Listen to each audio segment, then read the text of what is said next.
안녕하세요. 핑크바지TV의 핑크바지입니다. 먼저 여러분들께 감사의 인사 드리도록 하겠습니다. 제가 드디어 구독자 1000명이 됐습니다. 많은 성원에 여러분들께 감사의 말씀 드리면서 지난번 제가 올려드린 영상으로 인해서 구독자분께서 제 영상을 시청하시고 나서 청약을 하고 당첨하는 경사가 발생했습니다. 이 영상을 보시는 분들 중에서 아직 구독을 하지 않으신 분들은 제 영상을 구독하시면 이처럼 좋은 정보와 함께 당첨 기운을 얻어가실 수 있을 겁니다. 오늘은 제가 의왕 센트라인 대시양 모델하우스 및 현장 후기를 준비했습니다. 아침 일찍부터 경기 의왕시에 가서 긴 줄을 선 끝에 모델하우스를 방문할 수가 있었는데요. 제 개인적으로는 꽤나 오랫동안 기다린 단지로서 기대를 많이 하고 가서 그런지 약간은 아쉬운 측면이 없지 않아 있었습니다.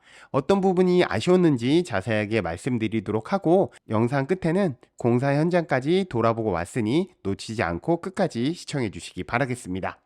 이번 의왕 센트라인 대시양은 경기도 의왕시 오전동 32-4번지 일대에 총 773세대 중에서 일반 분양 532세대를 하는 단지입니다. 여기 보시는 오전역이 있는데요. 인덕원 동탄선이 연결되면 오전역이 단지 앞에 바로 정차하게 됩니다. 그래서 향후에는 초역세권 단지가 될 수 있다는 점이 이번 단지의 특징이라고 보실 수도 있습니다. 자세한 입지 환경 말씀드리도록 하겠습니다. 오전역이 단지 앞에 딱 위치하고 있다는 사실 여러분들도 확인해 볼 수가 있습니다. 오전역 앞에 이렇게 단지가 구성되어 있습니다. 주변에도 다른 아파트들이 위치하고 있어서 이 지역 내에서 신축 건물로 인기가 있을 것으로 예상하고 있습니다. 주변 환경을 좀 더 자세하게 살펴보면 여기가 오전역이 될 역이 있는 위치입니다. 그리고 단지가 여기가 있고 여기 일부분이 기부 체납으로 인해서 소공원으로 꾸며질 예정인데요. 여기에서부터 어떻게 출구가 나올지는 결정이 되지 않았다고 합니다.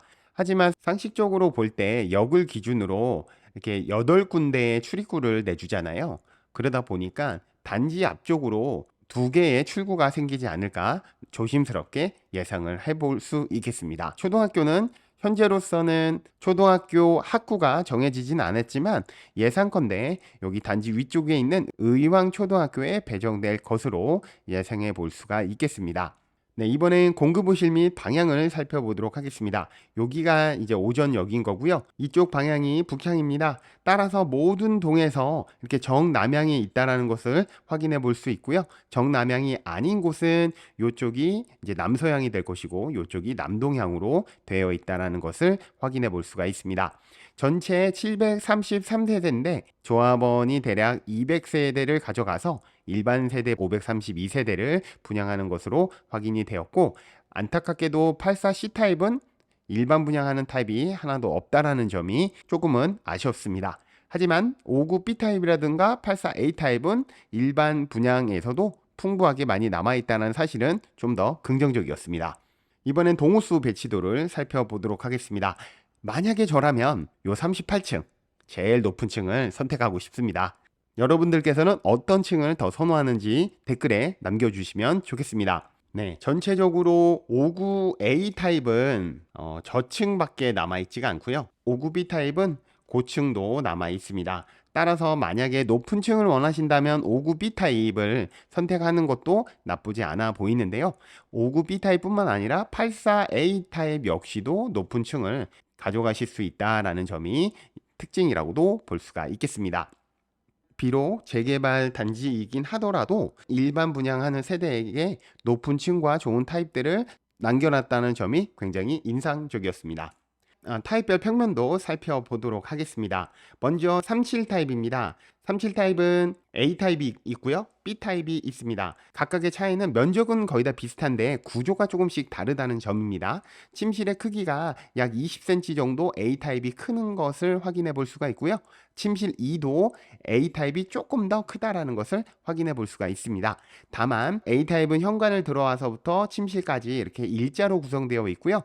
B 타입은 현관을 들어와서 양쪽으로 갈라지는 형태로 되어 있다는 점이 차이점이라고 볼 수가 있습니다.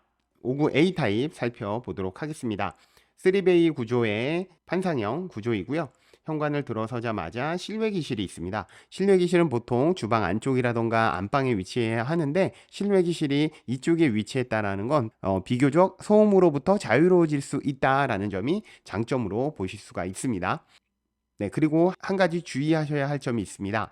보통은 주방 옆에 요 공간 안에다가 세탁기를 위치하게 될 텐데요. 여기는 대피 공간으로 조성되어 있기 때문에 세탁기를 사실상 넣을 수가 없습니다.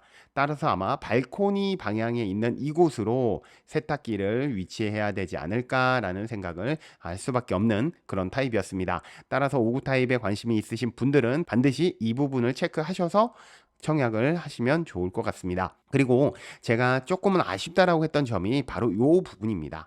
이게 벽인데요. 이거를 어떻게 없앨 수가 없습니다. 튀어나왔기 때문에 여기를 서재로 꾸민다던가 아니면 소파를 넣어서 해결해야 되는 방식을 택해야 될 텐데 이 공간으로 인해서 공간을 꾸미는데 제약이 있을 것으로 보여지고 좀 주방에서부터 거실을 바라볼 때 여기가 이제 사각지대가 되니까 조금은 아쉬웠다라는 점이 있었습니다.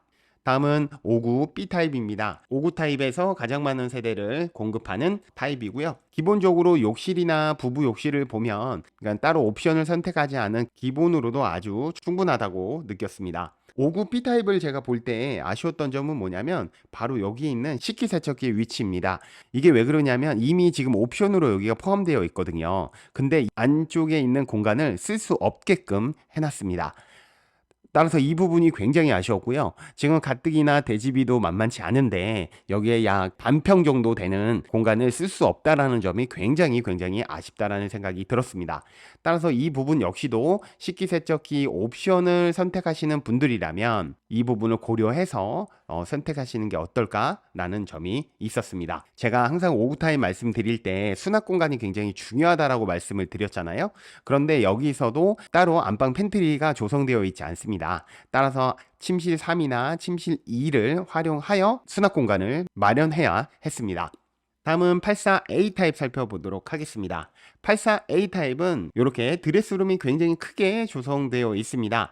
부부가 사용할 수 있는 정도의 크기로 아주 안성맞춤이었고요. 실내 공간과 이 안쪽으로 구분되어 있기 때문에 아주 깔끔하게 보관을 할 수 있다라는 점이 있었습니다. 모델하우스에서는 이 부분에 일체형 북박이장을 설치해 놨는데요. 사실 그렇게 하다 보면 여기가 약 60cm 정도를 사용하면 이 남은 공간이 약 1.8m가 되거든요. 이 1.8m 안에 생각을 해보세요. 이렇게 침대를 갖다 놓는다고 하면 상당히 비좁게 놔두게 될 수밖에 없다. 왜냐하면 모델하우스에 있는 침대는 조금 작게 표현되어 있지만 여러분들의 집에 있는 침대를 여기다 갖다 놓으면 이 공간이 굉장히 좁아지기 때문에 드레스룸을 활용하셔서 수납을 하시고 이 공간은 침대를 이 방향으로 넣게 하는 것이 어떨까라는 생각을 하게 되었습니다. 네, 그리고 발코니는 실외 기실이 따로 없기 때문에 발코니가 굉장히 넓었습니다. 이 공간을 잘 활용하셔서 발코니 카페 등을 꾸며 놓으시면 굉장히 좋을 것 같다라는 생각을 하게 되었습니다. 다음은 84B 타입입니다. 84B 타입은 기본적인 투베이 구조로 보시면 됩니다. 왜냐하면 이 공간을 여기다 갖다 붙인다라고만 생각하면 투베이 구조가 딱 되거든요. 크게 달라진 점은 없다. 모형은 처음 보는 구조이지만 내용은 거의 비슷하다라고 보시면 될 것 같습니다. 84B 타입의 특징은 침실 3과 침실 2가 굉장히 크다라는 점입니다. 따라서 고등학교 정도 되는 자녀를 둔 세대라면 침실 3이나 침실 2를 이용해서 공간을 분리해서 두게 된다면 훨씬 더 좋지 않을까라는 생각을 하게 되는 타입이었습니다. 그리고 마지막 98 타입입니다. 98 타입 벌써 숫자에서부터 벌써 크게 느껴지죠. 84 타입에 비해서 훨씬 더 크게 지어졌다라는 것을 확인해 볼 수가 있고요. 침실 4가 추가 제공된다라는 점을 보실 수가 있습니다. 다만 84 타입에 비해서는 주방 크기가 다르진 않습니다. 비슷하게 조성되어 있기 때문에 입주하시게 되면 주방의 크기는 큰 차이가 나지 않는다. 다만 침실 4가 하나 더 공급되어 있다라는 정도로 보시면 될 것 같습니다. 자, 분양가 살펴보도록 하겠습니다. 37A 타입은 대지비 1억 8천과 건축비 2억 천을 더해서 분양가는 3억 9천100만 원입니다. 확장비는 따로 없었고 옵션 에어컨은 추후에 조합에서 결정되면 다시 한번 그때 선택하게끔 예정되어 있다라고 나와 있습니다. 따라서 에어컨을 제외한 분양가격은 3억 9천100만 원, 37 B타입은 3억 9,900만원, 59 타입은 약 7억 원, 그리고 84 타입은 약 9억 5천만원, 98 타입은 11억에 분양하고 있습니다. 모델하우스 영상은 이것으로 마치고 현장 영상을 보시면서 주변 환경이 어떻게 구성되어 있는지 살펴보도록 하겠습니다. 모델하우스와 건설 현장은 딱 붙어 있기 때문에 바로 현장을 확인해 볼 수가 있었습니다. 향후에 이곳은 인동선 오전역이 정차할 사거리 앞입니다. 단지에서 확실히 가깝다라는 것을 느끼실 수가 있습니다. 저는 이제 근린생활시설 방면으로 이동해 보도록 하겠습니다. 왼쪽이 단지 방향이고 단지에서 나오면 마을버스를 탈 수 있는 버스 정류장이 있습니다. 현재 이 위치는 근린생활시설이 들어설 공간입니다. 단지 내 근린생활시설과 함께 맞은편에 있는 상가까지 입주 후에는 활기찬 상권이 되지 않을까 예상해 볼 수가 있었습니다. 저는 지금 단지 부출입구를 향해서 가고 있습니다. 부출입구가 보입니다. 부출입구 맞은편에는 의왕 더샵 캐슬의 부출입구도 확인해 볼 수 있었습니다. 따라서 입주 후에는 이곳에 차가 많이 몰릴 것으로 예상해 볼 수가 있었습니다.